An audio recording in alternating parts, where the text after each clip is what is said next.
Hi folks, so this is a difficult topic for me to frame, so here goes. I'm just going to talk and see how it comes out, and if it makes any sense at all I'll upload the video.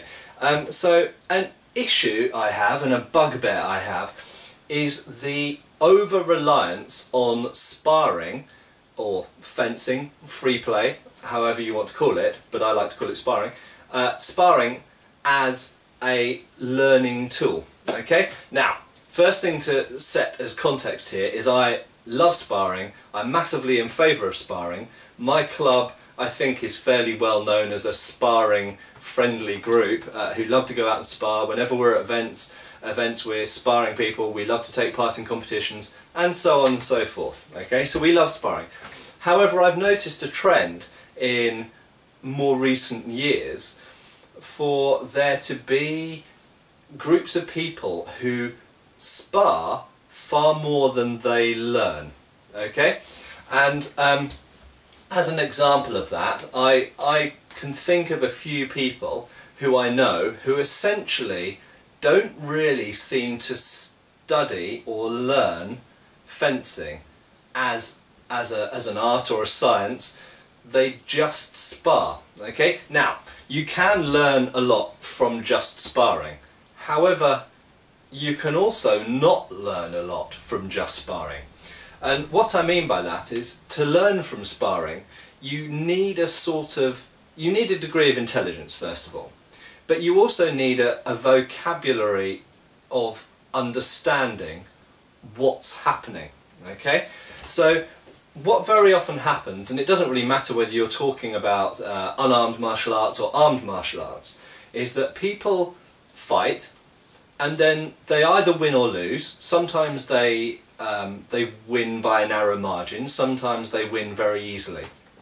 But very often with students who don't have the framework, the formula for understanding why things have happened in that fight, what I see is they have a fight, someone wins, someone loses, they come away from it, they've had fun, which is good, but they very often don't understand why what happened.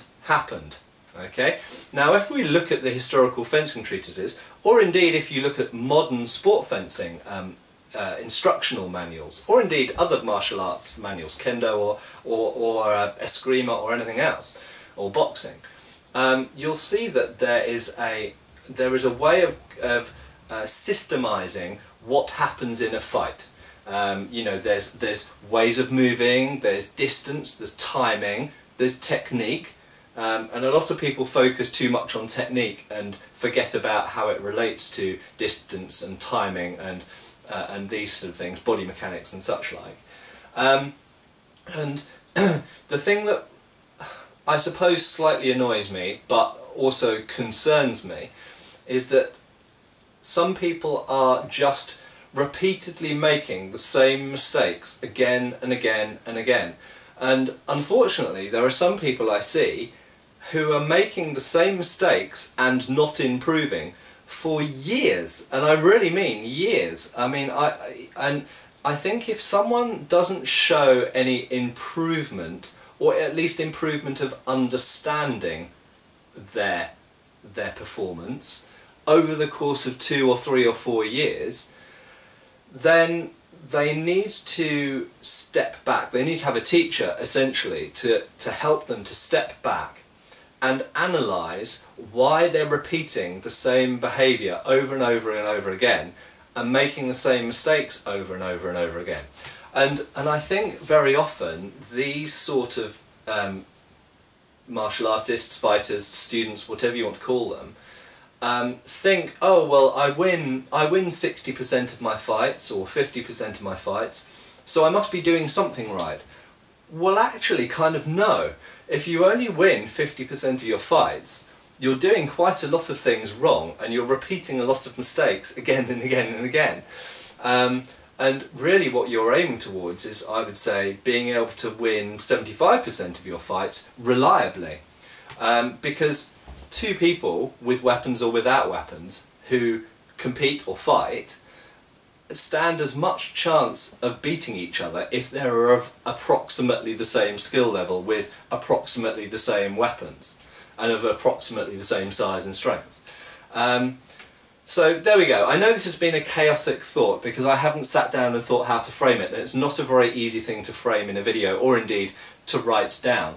And I do understand that this might annoy some people, but it's something I want to say, so I can live with that. But essentially it's that my concern is that some people are not applying science and logic and learning principles to their sparring. They're just sparring, and they're just doing the same thing again and again and again, not improving, not learning, and I don't really see the point in that. For me, sparring is a learning thing so that I can get better at sparring and I can win more consistently. So there we go. Thank you.